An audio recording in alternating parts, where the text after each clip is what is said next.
Rhubarb Farm, we've been here about 11 years now, and we support, we offer therapeutic horticulture services for volunteers with varying complex needs from very different parts of the local community. We have some volunteers that come supported and some that come unsupported. So our supported volunteers may come with learning difficulties and they'll come because we're a social care provider, or we may have volunteers that come from the probation services.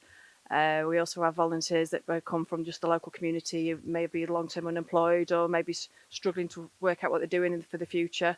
And then we also have students that come, so a lot of students who may struggle with mainstream education. And I know from talking to a few of them that they all have one common trait, and that's an incredible work ethic. Absolutely, it's amazing that people. I think people come here and work in a different way that they didn't know that they could do.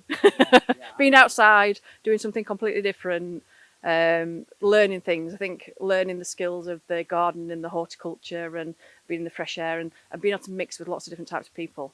And you can see it brings out the best in people, and you get the best of people. You get a lot of hard work from them. I'm a volunteer. I do everything for Rhubarb Farm every Monday.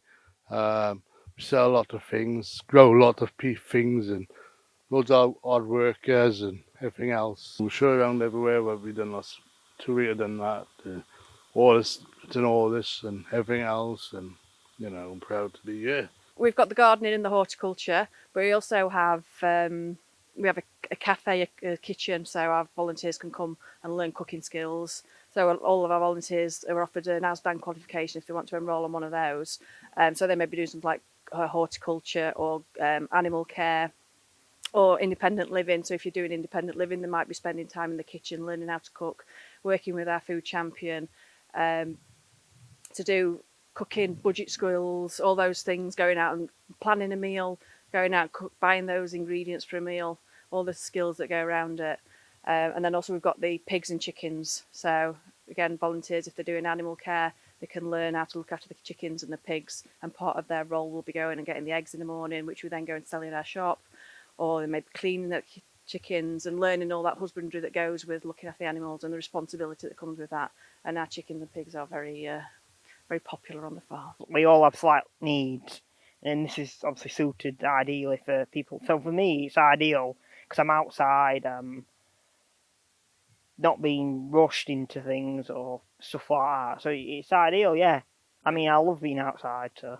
The other side to the coin is that as well as all the volunteering and the work you do here, you're also very involved in the local community as well. Can you tell us a bit about what the work you do in the community as well? Yeah, before lockdown, we used to have a community cafe where we'd bring people in from people who may be socially isolated out in the community, and they want to come in and have a meal with other people, and we'd send the minibus out to bring them in because a lot of times they couldn't get here of their own. We had to close that after lockdown because we couldn't have people coming on the premises, but since then we've been delivering out a meal every Monday to them, a hot meal. But that's recently changed to a Wednesday, so we will be reopening our community cafe. So in the next few weeks, once the regulations change again, the cafe will be open for people who want to come have a set meal for £2.50. It'll be on a Wednesday between 12 and 2, I think. And we have a food subscription service, so people can buy a food bag from us for £3, which is tied to the Fair Share scheme, and then they'll get a bag of food, which is a good mix of all different types of foodstuffs that should last for about a week. Really great value, and people can come and collect that from us as well. And we also, as part of our horticultural service, we have a crop share scheme. So we do our veg bags. So the food that we grow on the site can then be sent out. Well, people will come and collect that on a Friday. So a bag of fresh vegetables, harvest the day before, harvest on a Thursday, sold on a Friday. I was really nervous when I first started here, so I wouldn't talk at all. So yeah, Richard got me talking a bit more, and a few others got me talking as well. So now I'm really confident in talking to people, meeting new people like yourselves. But yeah, I enjoy it here. We're here for the volunteers and we're here for the community. Without that, it's nothing. Over lockdown, we had limited numbers on site, and for a short period of time we had no one on site, and the place is soulless without the people. We welcome everyone at Rhubarb Farm. If anyone just wants to come and have a look round, we welcome them. If they want everything, we love people coming around. And that's one of the things we've missed greatly over the past year, not being able to welcome people in the same way that we have done. But yeah, we welcome people to support us, to visit, to just see what we're doing, have a nosy.